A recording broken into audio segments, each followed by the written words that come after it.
Long before Silicon Valley blossomed into the tech capital of the world, the Bay Area witnessed another kind of revolution, one orchestrated not in labs or corporate offices, but on the turf of Candlestick Park. The San Francisco 49ers of the 1980s carved out a football dynasty that seemed to embody the innovative spirit of their home city. Led by visionary head coach Bill Walsh and an ensemble of future Hall of Famers, the 49ers didn't merely win championships, they redefined how professional football was played. Their rise from perennial underachievers to a transcendent force stands among the greatest success stories in NFL history, proving that fresh ideas, shrewd leadership, and unwavering belief can transform an entire franchise. In the late 1970s, the 49ers were far removed from the glory days of the 1950s and 1960s, when stars like Y.A. Tittle and John Brody provided glimmers of promise. By the time Eddie DeBartolo Jr. purchased the team in 1977, San Francisco was struggling to gain traction, posting losing seasons that left fans disheartened. DeBartolo, however, exuded an ambitious vision. He wanted to build a winner and didn't mind investing significant resources to find the right architect.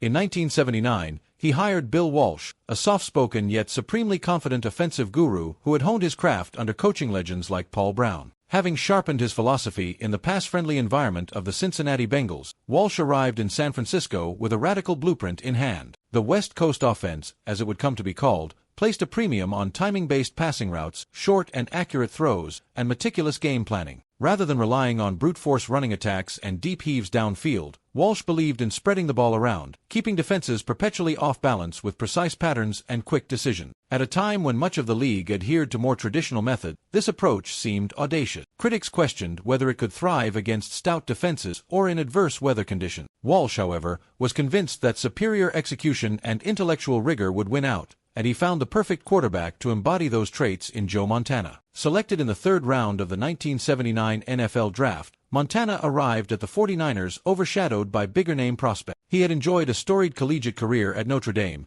delivering clutch performances in high-pressure bowl games, but scouts doubted if his skinny frame and average arm strength could translate to the pros. Walsh, on the other hand, saw an even-keeled competitor whose calm under pressure and uncanny accuracy fit seamlessly into his system. Montana's unflappable demeanor and capacity to make lightning-quick reads became the engine powering the new offense. Even in defeat, the seeds of greatness were evident during the early stages of the Walsh-Montana partnership. The transformation from underdog to powerhouse unfolded with almost cinematic drama. In 1981, just 2 years into Walsh's tenure, the 49ers surprised the football world by posting a 13-3 record. With Montana under center and a supporting cast that included the ascending Dwight Clark at wide receiver, San Francisco shredded opposing defenses through crisp short passes, yards after catch brilliance, and relentless creativity. The regular season concluded with the 49ers capturing the NFC's top seed, a far cry from their hapless showings only a few years prior. Doubts still lingered about whether they could handle the pressure of the playoffs, particularly against the more battle-hardened Dallas Cowboys in the NFC Championship game. Yet Walsh's squad displayed a resilience that would become its hallmark. With 58 seconds left in that fateful NFC title clash, trailing 27-21,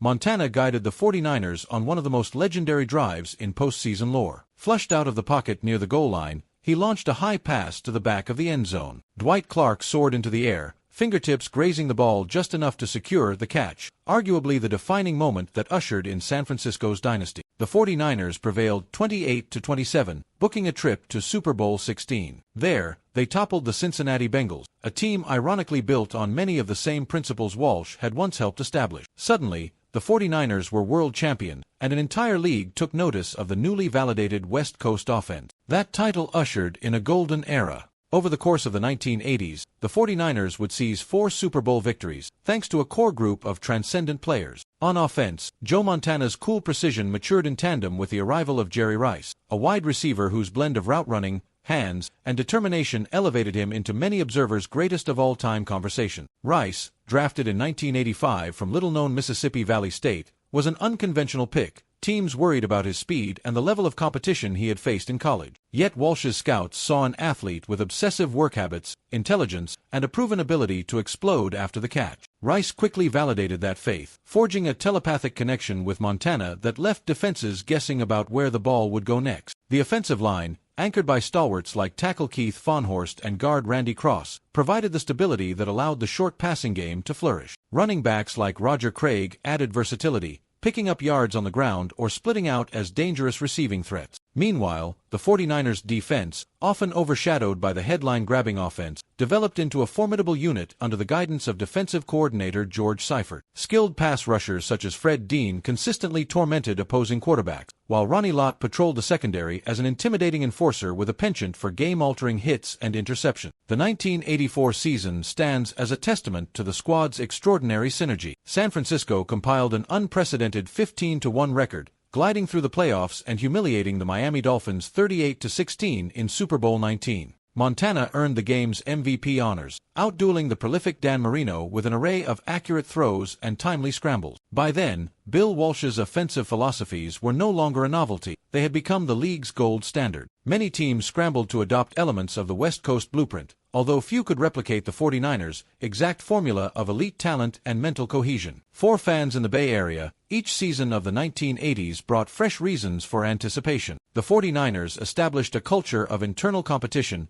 meticulous preparation, and an unquenchable thirst for improvement. Even when they faced adversity, such as mid-season slumps or injuries to key contributors, the team displayed a knack for timely adjustments and relentless perseverance. Walsh's cerebral coaching style pushed players to refine every detail, from footwork on route breaks to fluid pre-snap read. Enthralled by the creativity of the system, locals flocked to Candlestick Park, often braving swirling winds, to watch a symphony of precise passing and electric skill play. The 1988 season provided another dramatic chapter. Bill Walsh, contemplating retirement, guided San Francisco through a challenging campaign marked by quarterback controversies and mid-season roster tweaks. The team limped to a 10-6 record, good enough for the playoffs but hardly dominant by their own lofty standard. In the postseason, however, Montana rediscovered his magic, orchestrating heroic drives that solidified his reputation for clutch excellence. The 49ers clawed their way to Super Bowl 23, once again locking horns with the Bengals. In a game that remained razor-close until the final moments, Montana famously led a 92-yard drive, culminating in a game-winning touchdown pass to John Taylor with 34 seconds left. The victory capped Bill Walsh's tenure with a third Super Bowl ring, leaving him to depart on top as one of the most influential coaches in NFL history. George Seifert took over the following season, preserving the established system and nurturing continuity within the roster. Though some suspected the dynasty might fade with Walsh's departure, the 49ers maintained their momentum. Jerry Rice continued to rewrite record books, while Montana's successor-in-waiting, Steve Young, gradually assumed a larger role. The pinnacle of the Seifert era came in the 1989 season, when the 49ers absolutely dismantled their competition, finishing 14-2 before steamrolling through the playoff. Super Bowl 24 saw them obliterate the Denver Broncos 55-10, one of the most lopsided championship victories in league history. Montana collected yet another Super Bowl MVP award, steering an offense that looked virtually unstoppable. Throughout the 1980s, the 49ers brought an elegance and precision to football that transcended the traditional images of brute force and grinding ground game. Their success impacted the sport in multiple ways. Young coaches across the league devoured playbooks that borrowed Walsh's terminology and installed short pass strategies that valued yards after the catch. Talent evaluators started placing a higher premium on wide receivers and pass-catching running backs adept at route running. Even scouting metrics shifted, as intangible traits like game intelligence, composure, and adaptability came to the forefront. Teams began to realize that raw arm strength in a quarterback mattered less than quick decision-making and coolness under duress. By decade's end, the numbers told a staggering story. The 49ers had collected 4 Lombardi trophies following the 1981, 1984, 1988, and 1989 seasons, entrenched themselves as the team of the 1980s, and boasted some of the finest players the NFL would ever see. Montana, revered for his championship poise and playoff heroics, soared into the pantheon of all-time great quarterbacks, while Rice ascended to an almost mythic status as the most prolific wide receiver in NFL annals. Bill Walsh's coaching tree expanded to all corners of the league, as his former assistants and disciples carried the gospel of the West Coast offense into new frontiers. Although the 49ers continued to flourish into the early 1990s, securing another Super Bowl victory in the 1994 season with Steve Young at the helm, the heart of the dynasty undeniably beat in the 1980s. That was when the ethos of innovation, unity, and relentless execution aligned to create a brand of football at once sophisticated and exhilarating. In that pivotal decade, the 49ers didn't just dominate the scoreboard, they transformed the game's strategic landscape. The short passing game, once seen as a curious novelty,